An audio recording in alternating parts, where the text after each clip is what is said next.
যে স্ত্রীকে কঠোর পরিশ্রম করে বড় আইনজীবী বানিয়েছিলাম, সেই স্ত্রী আমার মৃত্যুদণ্ড রায়ের মূল আইনজীবী।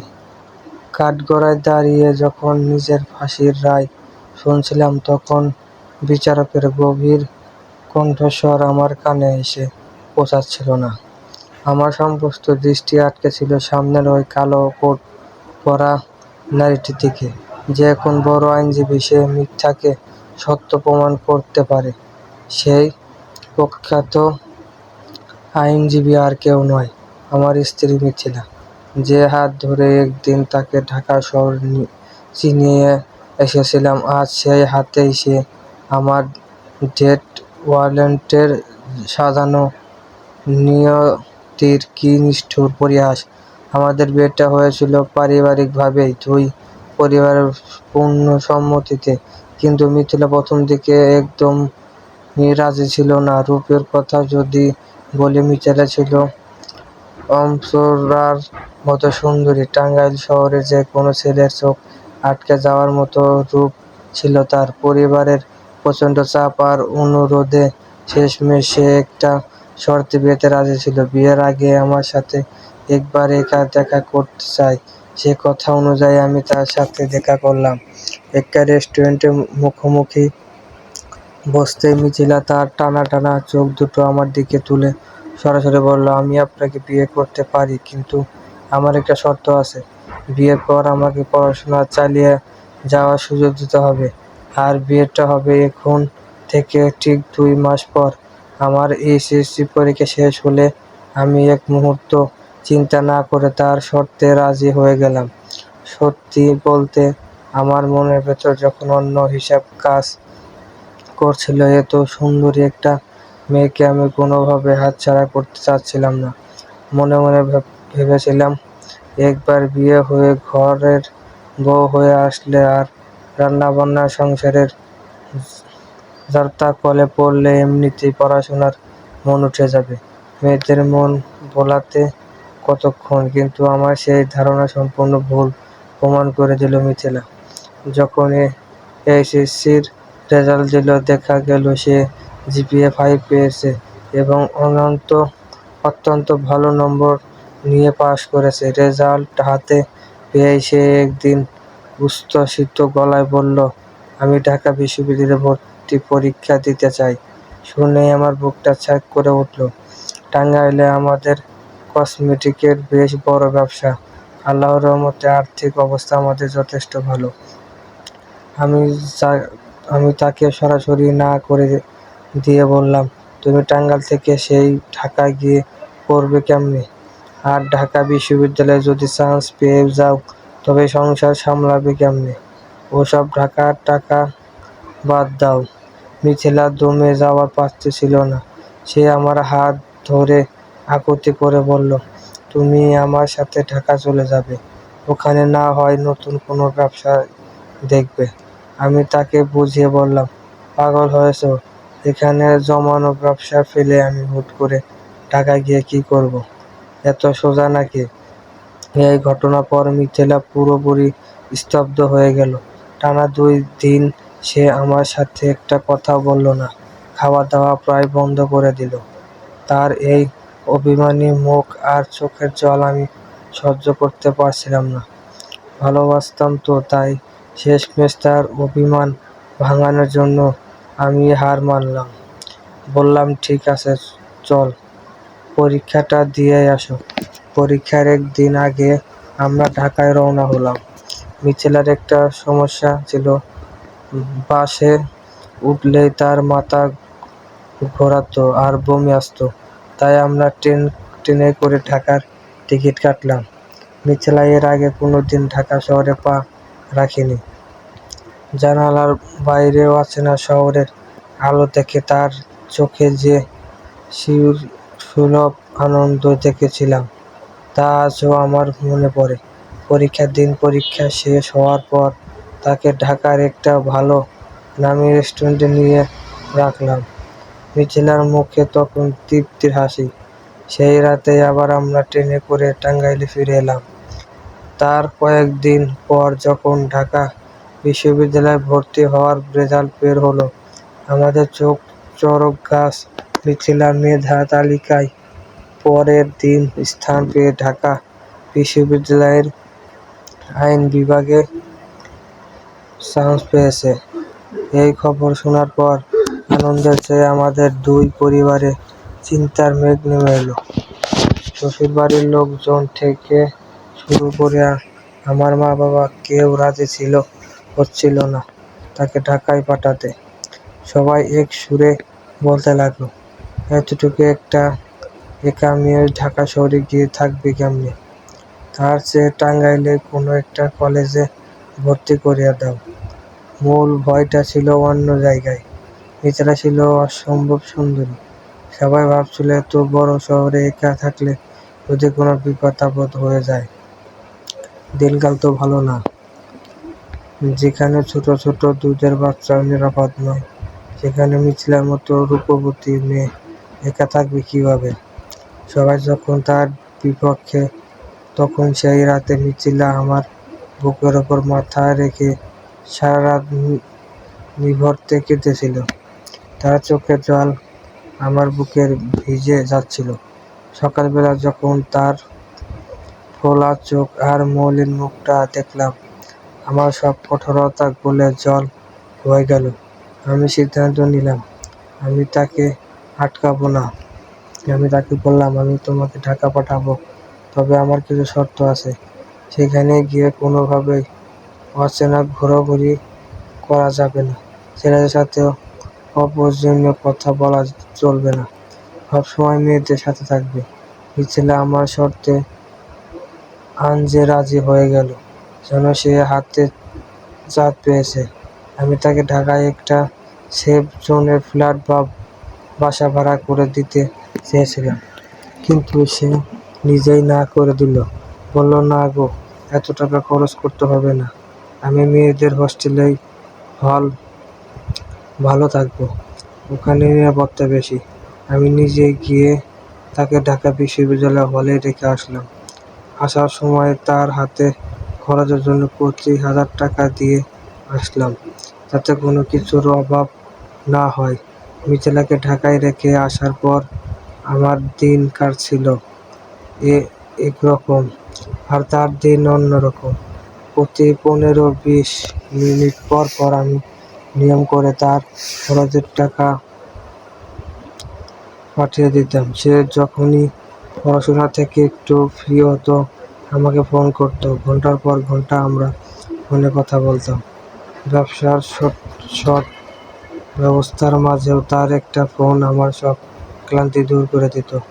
এভাবে দেখতে দেখতে 4টি বছর কেটে গেল খুব সুন্দরভাবে। মিথিলা যখনই একটু ছুটি পেত, সব কাজ ফেলে টাঙ্গাইলে আমার বুকে ছুটে আসতো।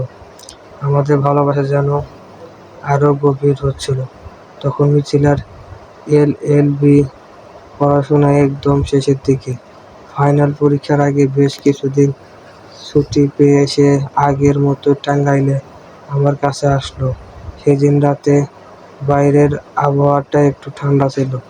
মিথিলা আমার বুকে মাথা রেখে অন্তত চিন্তিতে বরং শান্তিতে ঘুমাচ্ছিল। মাঝরাতে হঠাৎ রুমের অন্ধকার ভেদ করে একটা আলো জ্বলে উঠল। মিথিলার ফোনটা পাশেই রাখা ছিল। ফোনটা ভাইব্রেশন মোডে থাকায় কোনো নোটিফিকেশনের শব্দ হলো না, শুধু স্ক্রিনটা চমক করে উঠল।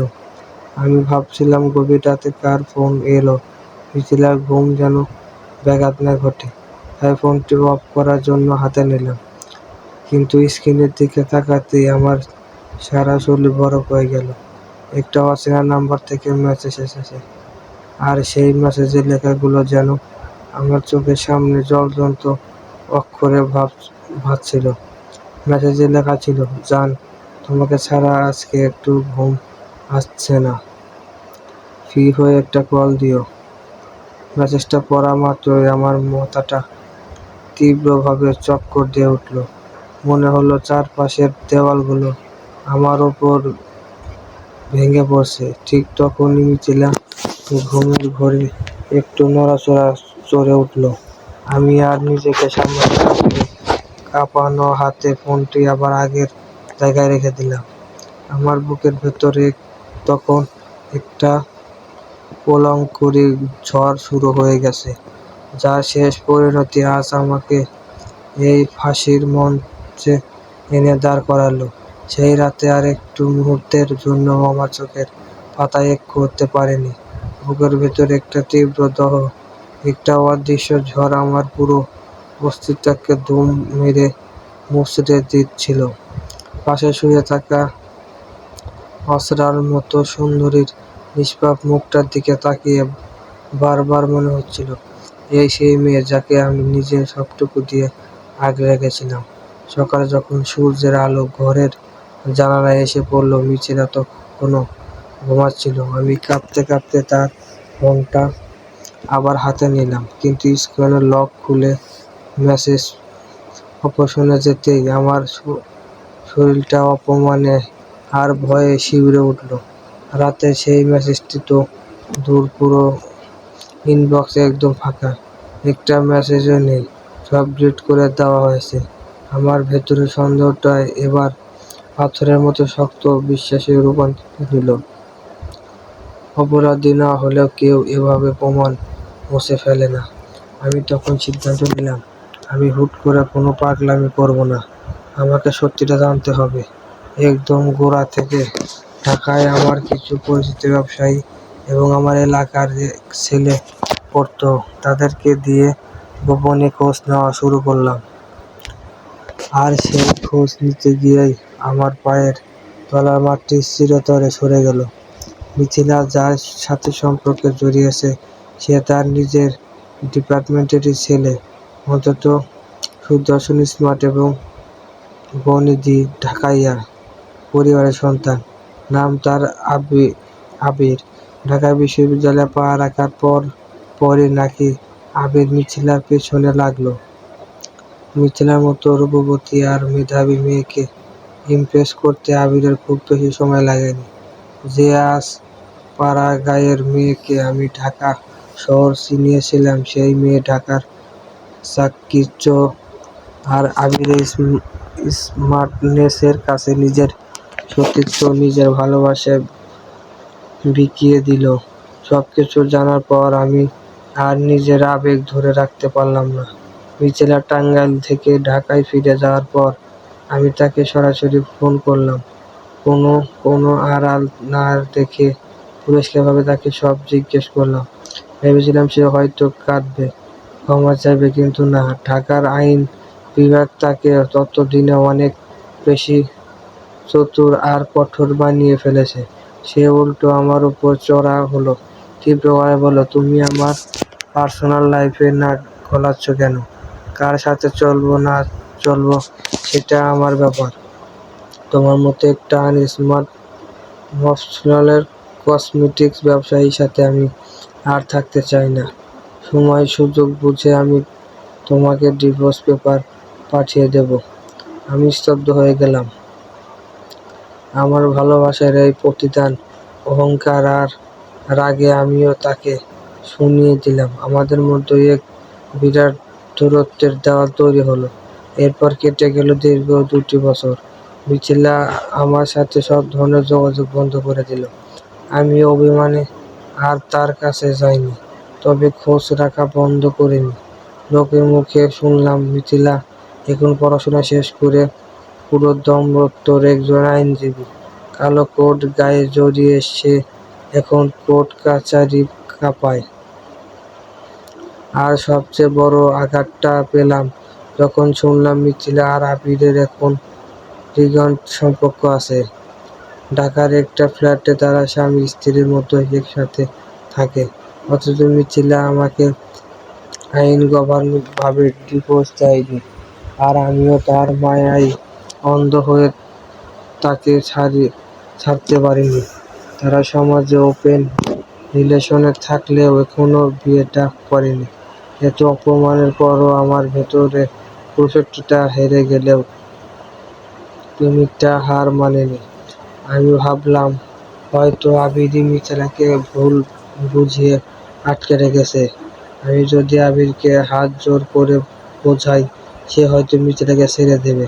সেই অন্ধ ভালোবাসা আর চরম বোকামি বুক চেপে আমি একদিন ঢাকায় রওনা হলাম। আবিরের ধানমন্ডির ফ্ল্যাটের ঠিকানা আমার জানা ছিল। বহু কষ্টে একদিন একা পেয়ে আমি আবিরের সামনে গিয়ে দাঁড়ালাম। নিজের সমস্ত আত্মসম্মান বিসর্জন দিয়ে চোখে জল ফেলে বললাম, ভাই, আমি আপনার পায়ে পড়ি। মিথিলা আমার বিবাহিত স্ত্রী। ও আমার সব। দয়া করে ওরে আমার বুকে ফিরিয়ে দেন। ওরে আমারে দিয়ে দেন। ভাই, আমার এই আকুতি শুনে আবির জঘন্য একটা হাসি দিল। তার চোখে মুখে তখন এক চরম অহংকার আর তাচ্ছিল্য। সে সিগারেট একটা টান দিয়ে ধোঁয়া আমার মুখে ছেড়ে বলল, আরে মিয়া, ফালতু জ্ঞান বন্ধ করো। তোমার মাল যদি নিচে এসে আমার বিছানায় ধরা দেয় তবে আমি কি করব? ও নিজেই তোমার ওই মফস্বলী চেহারা আর গন্ধ সহ্য করতে পারে না। নিজের ভালোবাসার মানুষকে নিয়ে এমন নোংরা সস্তা কথা শোনার পর আমার মাথার সব রগ যেন ছিঁড়ে গেল। হিতাহিত জ্ঞান হারিয়ে আমি এক তীব্র ঘুষি বসিয়ে দিলাম আবিরের নাকের উপরে। ছিটকে গিয়ে পড়ল সে। নাক দিয়ে গলগল করে রক্ত ঝরতে লাগলো। কিন্তু আবির একা ছিল না।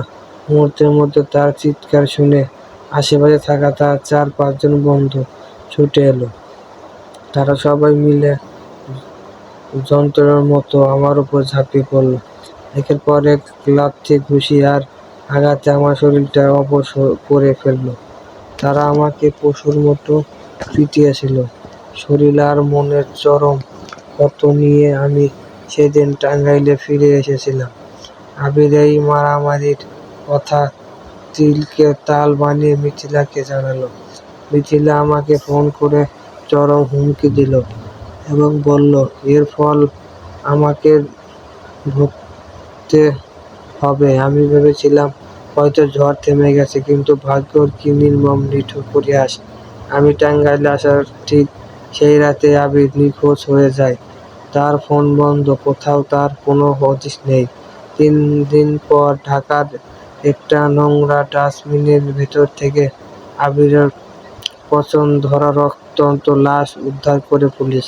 আর ঠিক তার 2 দিন পর টাঙ্গাইলের আমার বাড়ি থেকে পুলিশ আমাকে গ্রেফতার করে। মামলার বাদী আর কেউ নয়, স্বয়ং আমার স্ত্রী, অ্যাডভোকেট মিথিলা। মামলায় স্পষ্ট লেখা ছিল, বিবাহ বহির্ভূত সম্পর্কের জোরে এবং মিথিলার কাছে থেকে আবিরকে চিরতরে সরিয়ে দেওয়ার উদ্দেশ্যে আমি ঠান্ডা মাথায় আবিরকে খুন করেছি। যে ছেলেকে আমি একটা ঘুষি মারার পর তার বন্ধুরা আমাকে আধমরা করে দিয়েছিল, সেই খুনের দায় আজ আমার ঘাড়ে। মিথিলা তার সমস্ত আইনগত চাস্তু আর মিথ্যা সাক্ষী সাজিয়ে আজ আমাকে কাঠগড়ায় দাঁড় করিয়েছে। আজ আদালতের এজলাসে দাঁড়িয়ে যখন বিচারক আমার ফাঁসির আদেশ দিচ্ছিলেন, তখন মিথিলার ঠোঁটের কোণে আমি এক অদ্ভুত বিজয়ের হাসি দেখতে পাচ্ছিলাম। যে হাত ধরে তাকে ঢাকা শহর চিনিয়েছিলাম, আজ সেই হাত দিয়ে সে আমার ডেথ ওয়ারেন্ট সাজিয়ে নিল। বিচারকের হাত থেকে কলমের নিষ্পত্তি যখন খস করে শব্দে ভেঙে গেল, তখন আমার হৃদপিণ্ডের সমস্ত যেন থমকে দাঁড়িয়েছিল।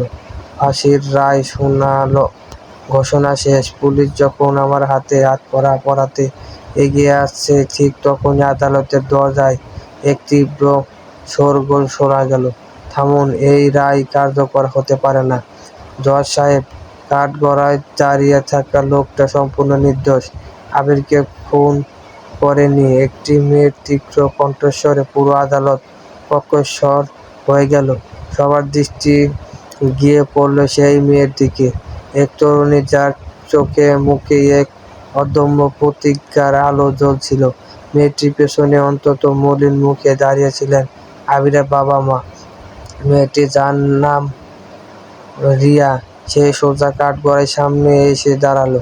কাঠগড়ায় দাঁড়িয়ে আমি যখন বোবার মতো সব দেখছিলাম, রিয়া বিচারকের উদ্দেশ্যে বলতে শুরু করলো, মাননীয় আদালত, আমি আবিরের প্রাক্তন প্রেমিকা। শুধু প্রাক্তনই নয়, আবিরের সাথে পারিবারিকভাবে আমার এঙ্গেজমেন্ট সম্পন্ন হয়েছিল। এই যে আবিরের মা বাবা এখানে উপস্থিত আছেন, ওনারাই আমাদের বিয়ে ঠিক করেছিলেন। অথচ এই মিথিলা আমার হবু স্বামীকে আমার কাছ থেকে কেড়ে নিয়ে আমাদের দুজনের সাথে চরম প্রতারণা করেছে। রিয়া একটু দম নিয়ে মিথিলার দিকে তীব্র ঘৃণার দৃষ্টিতে তাকিয়ে জজ সাহেবের উদ্দেশ্যে বলল, যে স্বামী নিজের বউয়ের স্বপ্ন পূরণের জন্য নিজের সবটুকু বিলিয়ে দিল, কঠোর পরিশ্রম করে তাকে এত বড় আইনজীবী বানালো, সেই স্বামীকে আইনগতভাবে ডিভোর্স না দিয়ে এই মিথিলা আবিরের সাথে আরেকটা অর্ধর্ক সংসার পেতে বসেছিল, যা বাংলাদেশের আইনে সম্পূর্ণ নিষিদ্ধ। আর আজ নিজের পাপ ঢাকতে সে তার নির্দোষ স্বামীকে ফাঁসির মঞ্চে দাঁড় করিয়েছে। মিথিলা তখন চরম উত্তেজিত হয়ে চিৎকার করে উঠল, সব মিথিলা জজ সাহেব, ও যা বলছে সব বানোয়াট গল্প। আবির নিজেই আমাকে বলেছিল এই লোকটাই শাহেদ সেদিন তাকে মেরেছিল। ওনারাই আমার মক্কেলকে খুনের আসামিকে বাঁচানোর জন্য মগন্ড নাটক ফাঁদছেন। রিয়া সাথে সাথে পাল্টা গর্জে উঠে বলল, হ্যাঁ, আবির তাকে মেরেছিল, কিন্তু সেই মারামারির ঘটনা সেখানেই শেষ হয়ে গিয়েছিল। আবিরকে খুন আমি করেছি। যে রাতে ও শাহেদ ভাইয়ের সাথে ঝামেলা করে বাসায় ফেরে, আমি আগে থেকেই ওত পেতেছিলাম আমার জীবন ধ্বংস করার প্রতিশোধ নিতে। আমি নিজেই লোক ভাড়া করে মারতে আবিরকে তুলে নিয়ে যাই, তারপর তাকে খুন করিয়ে ওই ডাস্টবিনে ফেলে রেখে আসি। পুরো আদালত কক্ষে যেন একটা বোমা ফাটল। আইনজীবীদের গর্জন আর দশার্থীদের হট্টগোলে এজলাস কেঁপে উঠল। বিচারক হাতুড়ি পিটিয়ে সবাইকে শান্ত করে বললেন। রিয়া তখন বিচারকের দিকে হাত জোড়া করে কাঁদতে কাঁদতে বলল, আমি প্রতিশোধ নিয়ে অপরাধ করেছি জজ সাহেব। আইন আমাকে যে শাস্তি দেবে আমি মাথা পেতে নেব। আমি আপনার শাস্তি মেনে নেব, কিন্তু এই সবকিছু মূল হোতা এই মিথিলা। ও যদি আবিরের জীবনে না আসতো তবে আজকে কোনো কিছুই হতো না। নিজের স্বামীর টাকায় লেখাপড়া আর ফুর্তি করে তাকে ডিভোর্স না দিয়ে সব পরপুরুষের সাথে লিভ ইন করেছে, তাও আবিরকে লোভ দেখিয়ে আমার কাছ থেকে দূরে ঠেলে দিয়েছিল। আদালতের এই নাটকীয় মোড়ে তখন সবাই স্তব্ধ। তখন পেছন থেকে আরেকটি কণ্ঠ ভেসে এলো। তাকিয়ে দেখে মিথিলার নিজের বাবা, আমার শাশুড়ি শ্বশুরমশাই এজলাসের সামনে এসে দাঁড়িয়েছেন। নিজের মেয়ের দিকে তাকিয়ে ওনার চোখ দিয়ে টপ টপ করে জল পড়ছিল। তিনি বিচারকের দিকে তাকিয়ে হাত জোর করে বললেন, জজ সাহেব, আমি এই পাপিষ্ঠা মেয়ের হতভাগ্য বাবা। একটা নির্দোষ ছেলের এভাবে অন্যায় শাস্তি আমি সইতে পারবো না। ও আমার জামাই না, আমার নিজের ছেলের মতো। আর এই খারাপ মেয়ে আজ থেকে আমার কেউ না। ও আমার মেয়ে হতে পারে না। আমি আজ এই আদালতে ওকে ত্যায্য কন্যা ঘোষণা করছি। আইন ওকে যে শাস্তি দেবে সেটাই হবে। আমি ওর কোনো দায়িত্ব নিব না।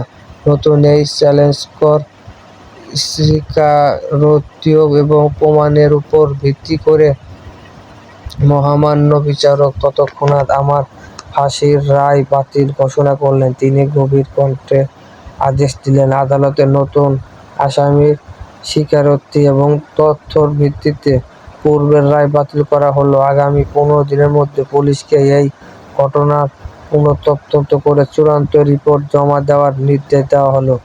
এই মামলার চূড়ান্ত রায় আজ থেকে ঠিক 15 দিন পর ঘোষণা করা হবে। 15 দিন পর রায়ের দিন।